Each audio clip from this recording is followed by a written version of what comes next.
अपराध की यह कथा बिल्कुल फिल्मी है। ऐसी की गुत्थी जब सुलझी तो पुलिस भी हैरान रह गई। नोएडा पुलिस ने एक ऐसे ही मर्डर केस का चौंकाने वाला खुलासा किया। इस क्राइम स्टोरी की विलन है दादरी की पायल भाटी और उसका बॉयफ्रेंड। कुछ समय पहले पायल के माता पिता ने सुसाइड कर लिया था, जिसका वह बदला लेना चाहती थी। पायल ने क्राइम डॉक्यूमेंट्री कबूल है देखकर एक ऐसी साजिश रची, जो अब हर किसी का दिमाग घुमा रही है। पायल के बदले की इस आग की भेंट चढ़ी ग्रेटर नोएडा के बिसरख की रहने वाली हेमा चौधरी। कैसे अपनी 13वीं के बाद जिंदा हो गई पायल। बदला लेने के लिए खौफनाक साजिश। बदले की आग में कोई किसी भी हद तक जा सकता है।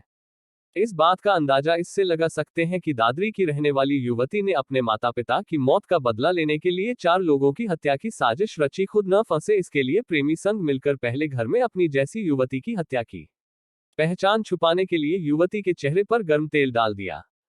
इसके बाद सुसाइड नोट लिखकर प्रेमी संग फरार हो गई। मोबाइल कॉल डिटेल ने सच्चाई सामने ला दी। पुलिस ने युवती और उसके प्रेमी को गिरफ्तार कर लिया है। नस काटकर की हेमा की हत्या।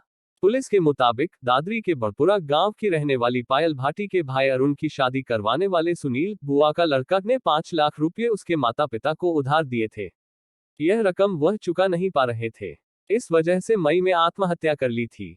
पायल का मानना है कि बुआ का लड़का सुनील, भाभी स्वाति व भाभी के 2 भाई कौशिंद्र व गोलू की वजह से उसके माता पिता ने जान दी है। पायल इन चारों की हत्या करना चाहती थी। इसके लिए उसने खुद की मौत का ड्रामा किया और बॉयफ्रेंड अजय ठाकुर को अपने साथ शामिल किया। चारों की हत्या करने के लिए पायल ने तमंचा व 10 कारतूस खरीद लिए थे। हत्या का आरोप उस पर न आए इसके लिए उसने प्रेमी अजय ठाकुर से खुद की कदकाठी से मिलती जुलती युवती हेमा चौधरी का गौड़ सिटी मॉल के सामने से अपहरण करवाया।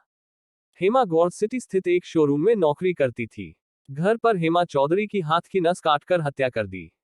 परिवार के लोग पहचान न सके, इस वजह से हेमा के चेहरे पर सरसों का गर्म तेल डाल दिया। इसके बाद प्रेमी के साथ फरार हो गई।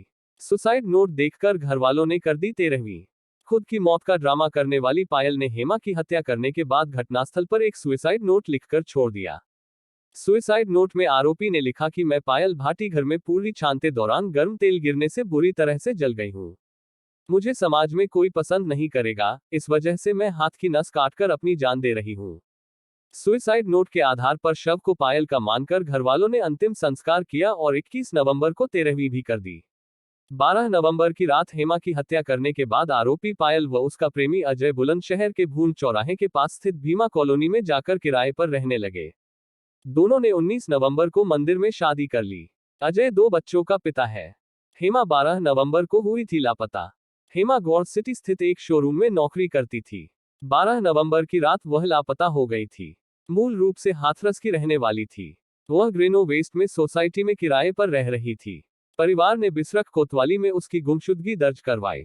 पिछले 18 दिन से परिजन उसकी तलाश कर रहे थे।